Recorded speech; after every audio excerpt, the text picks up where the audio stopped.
છે મહાદેવ। ત્યારે આવો આજે શિવપ્રિય સોમવારે કરીએ એક અનોખા શિવાલયના દર્શન।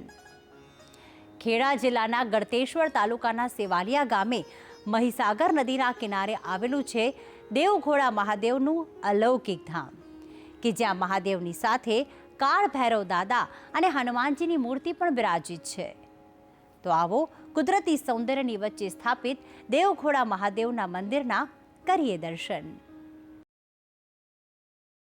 શિવજી તો ભોળા છે, તે માત્ર એક લોટા જળથી પણ રીઝી જાય છે અને એટલે જ ભક્તને જ્યારે પણ જીવનમાં કોઈ મુશ્કેલી આવે છે ત્યારે જો ભક્ત મહાદેવ પર જળાભિષેક કરે તો તે અચૂક તેને સમસ્યામાંથી ઉગારી લે છે। ત્યારે આવો ભક્ત પર હંમેશા પોતાની અમી દ્રષ્ટિ રાખતા મહાદેવના એક ધામના દર્શન કરીએ। આ છે ખળખળ વહેતી મહીસાગર નદી અને તેના તટે આવેલ આ દેવઘોડા મહાદેવ કે જ્યાં ભક્તો અપાર આસ્થા રાખે છે।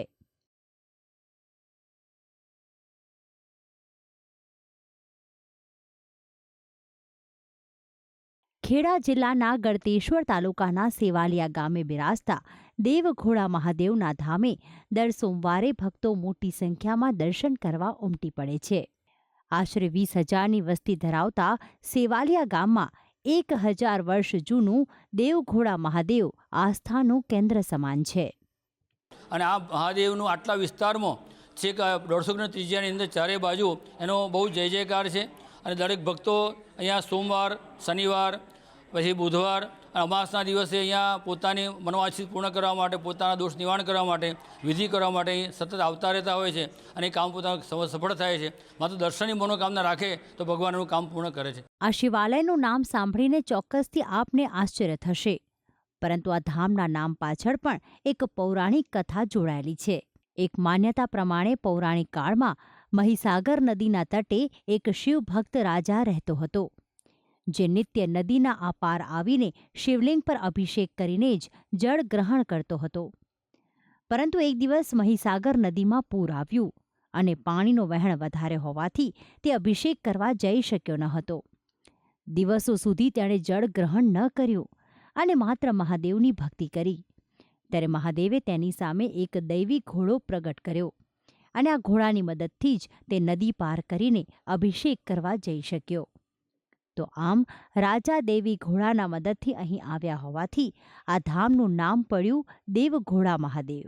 આ ધામમાં હનુમાનજીની અને કાળ ભૈરવની મૂર્તિના પણ દર્શન થાય છે। દેવઘોડા મહાદેવ જે મંદિર છે એની અંદર જે પણ બાધા લેવામાં આવે છે એની ચોક્કસ પૂરી થાય છે। એનો સાક્ષી હું પોતે છું। મને લગ્નના 19 વર્ષ પૂરા થયા પણ મારે ઘેર સંતાન નહોતો, પણ મહાદેવની કૃપાથી મને 2 જોડિયા બાળકો મારી ઘેર અવતર્યા અને મહાદેવે મારા પર કૃપા કરી।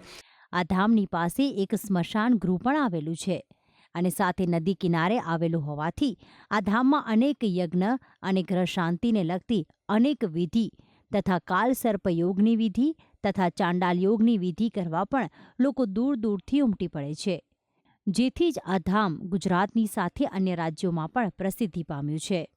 દેવઘોડા મહાદેવમાં સવાર સાંજ મહાદેવની આરતી તથા જળાભિષેક કરીને બિલીપત્ર અર્પણ કરવામાં આવે છે। તો અહીં મહાશિવરાત્રિના દિવસે મહાઆરતીની સાથે ભંડારાનું પણ આયોજન કરવામાં આવે છે। આ ધામમાં શિવજીને પ્રિય એવા 11 જેટલા બિલીવૃક્ષ આવેલ છે, જેમાં એક બિલીવૃક્ષની તો ખાસિયત એ છે કે એક જ થડમાંથી બિલીપત્ર અને પીપળો ઉગી નીકળ્યા છે। તો સાથે શિવને પ્રિય એવા ધતુરાનો છોડ પણ આવેલો છે।